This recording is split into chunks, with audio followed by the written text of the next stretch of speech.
Trljanje šake, prstije ili cijele ruke može imati različite uzroke, a da nisu uvek povezani sa povredama ili starošću. Ovo su najčešći: dugotrajno kucanje na tastaturi ili korišćenje miša, često držanje telefona ili tableta, spavanje u nezgodnom položaju sa savijenim rukama, dugotrajno oslanjanje na laktove, intenzivan trening bez pravilnog istezanja.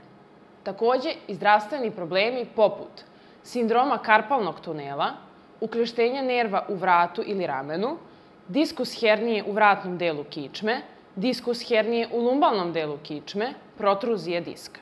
Ukoliko trljenje traje duže od nekoliko dana ili se javlja zajedno sa slabošću i gubitkom snage, neophodno je da se obratite fizijatru.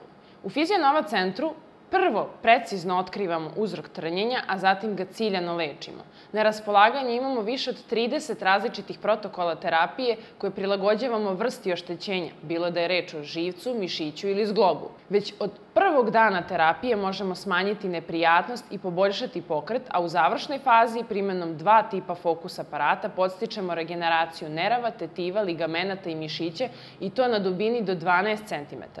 Ono što nas izdvaja u čitavom regionu jeste robotizovani laser M8, jedinstven uređaj koji zahvaljujući snažnom analgetskom i antiinflamatornom dejstvu uklanja bol, smanjuje upalu i otok i omogućava brži, udobniji i maksimalno bezbolan oporavak naših pacijenata.